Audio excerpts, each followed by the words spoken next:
گرامیہ قدر پھر اولاد کے ساتھ تعلق اور بھی مضبوط کیجئے، اور وہ کیسے؟ دیکھیے، رب نے حکم دیا ابراہیم اپنے بیٹے کو ذبح کر دو۔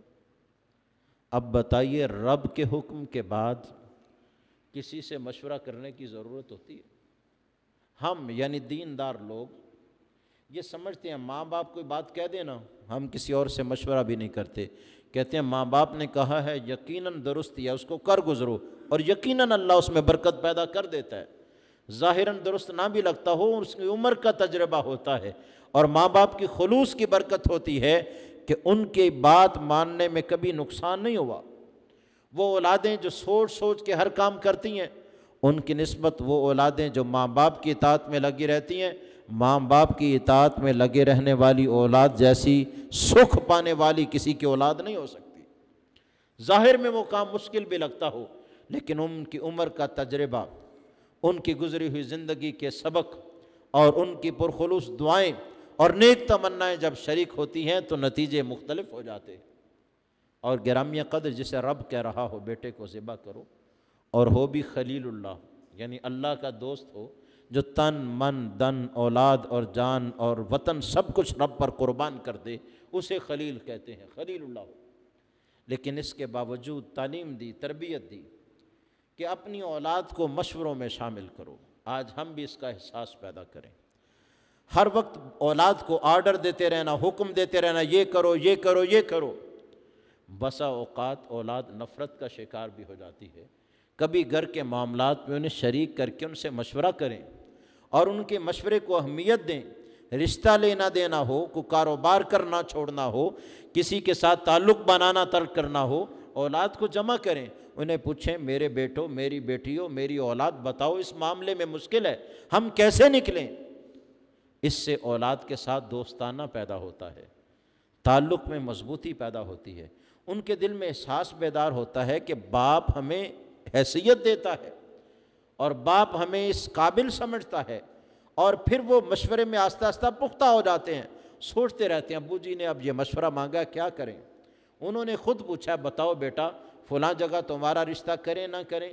سوچتا ہے باپ کو اب جواب دینا ہے، باپ کو کہنا کیا کہیں، اور وہ ماں باپ جو اولاد کے ساتھ دوستی کا ایسا تعلق قائم کریں کہ انہیں معاملات میں شریک کریں اور ان سے پوچھیں، ان کے مشورے کو اہمیت دیں، کبھی بھی ان کی اولادیں ان سے دور نہیں ہوتی، نفرت میں نہیں آتی، ان کے اندر ایک انس پیدا ہوتا ہے۔ میں کہتا ہوں اس سے بڑھ کے کیا ہے کہ رب نے کہا بیٹا ذبح کر دو۔ ابراہیم علیہ السلام بیٹے سے کہہ رہے ہیں یا بنیا انی اری فی المنام انی اذبحک، بیٹے میں نے خواب میں دیکھا ہے، امر ربی ہے کہ میں تمہیں ذبح کر رہا ہوں۔ آگے کیا کہا؟ فرمایا فانظر ماذا تری، بیٹے اب بتاؤ تمہارا کیا مشورہ ہے، تمہاری کیا رائے ہے، ذبح کروں نہ کروں؟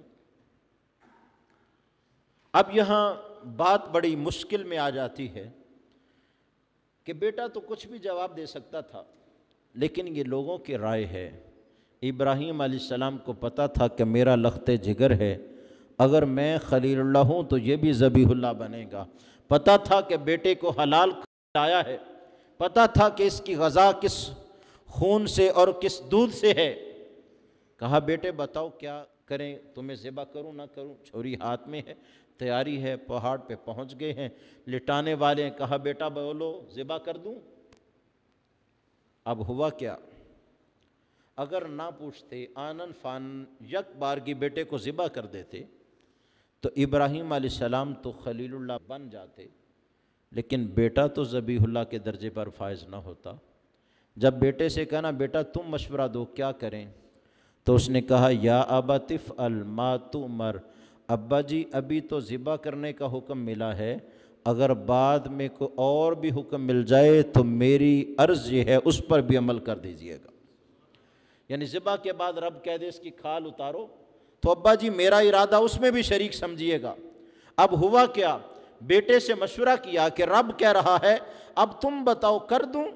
بیٹے نے کہا ابا جی افعل ما تؤمر ستجدنی انشاءاللہ من الصابرین، اے ابا جی آپ اللہ کے فضل سے مجھے صبر والا پائیں گے، کر دیجئے، اور جو رب کہہ رہا ہے وہ بھی کریں، جو آئندہ کہے گا وہ بھی کر دینا۔ گرامیہ قدر جہاں بیٹے کی اطاعت شیاری کا پتہ چلا، وہاں چلا کہ باپ بیٹے کو شریک مشورہ کر کے اگر ظاہراً ایسا بھی عمل کرے جس میں بیٹے کا نقصان ہوتا ہے، بیٹا تب بھی تیار ہوتا ہے، کہتا ہے باپ نے مجھے اہمیت تو دی ہے نا، مشورہ تو کیا ہے، شریک تو کیا ہے۔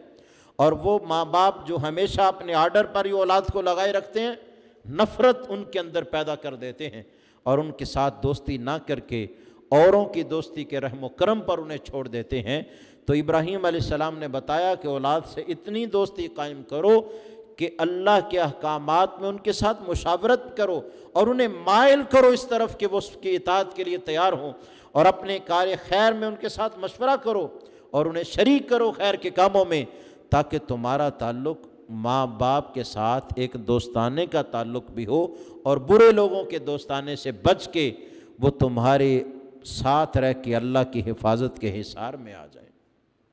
اور دیکھیے اس سے آگے چلیے، ہم عمومی طور پر بچہ پڑھنے والا ہو، پڑھ کے آئے تو گھر میں معمولی اس سے کام لینے سے بھی ہچکچاتے ہیں، تھکا ہوگا یا اپنا بقیہ کام کر لے، ہوم ورک کر لے۔ ابراہیم علیہ السلام نے بیت اللہ کی تعمیر کرنی تھی، یعنی کار خیر میں اولاد کو ساتھ شریک کرو تاکہ بچپن سے ہی ان کے اندر یہ جذبہ پیدا ہو اور اس جذبے کی وجہ سے ہمیشہ وہ خیر کو ہی سر انجام دیں۔ اب بچہ تو چھوٹا ہے، باپ جوان ہے، بیت اللہ کی تعمیر کرنی ہے، پتھر اٹھا اٹھا کے دینے ہیں، مزدور کی ضرورت ہے۔ تو ابراہیم علیہ السلام نے مزدور کہیں اور سے نہیں تلاش کیا، کہا بیٹا رب کا گھر بنانا ہے، خیر کا کام ہے، پتھر تم مجھے پکڑاتے جاؤ اور دیوار میں بناتا جاتا ہوں۔ یعنی خیر کے کاموں میں اولاد کو ساتھ شریک کرو، مشقت کا عمل بھی کیوں نہ ہو لیکن اچھا ہے تو اولاد کو شریک کرو۔ آج وہ اس کار خیر میں شریک ہوں گے، کل اور معاملات میں بھی تمہارے ساتھ شرکت کریں گے۔ اولاد کو خیر کے کسی کام سے دور نہ رکھو، حتیٰ کہ مشقت کا عمل بھی ہو تو اس میں انہیں اپنے ساتھ رکھو۔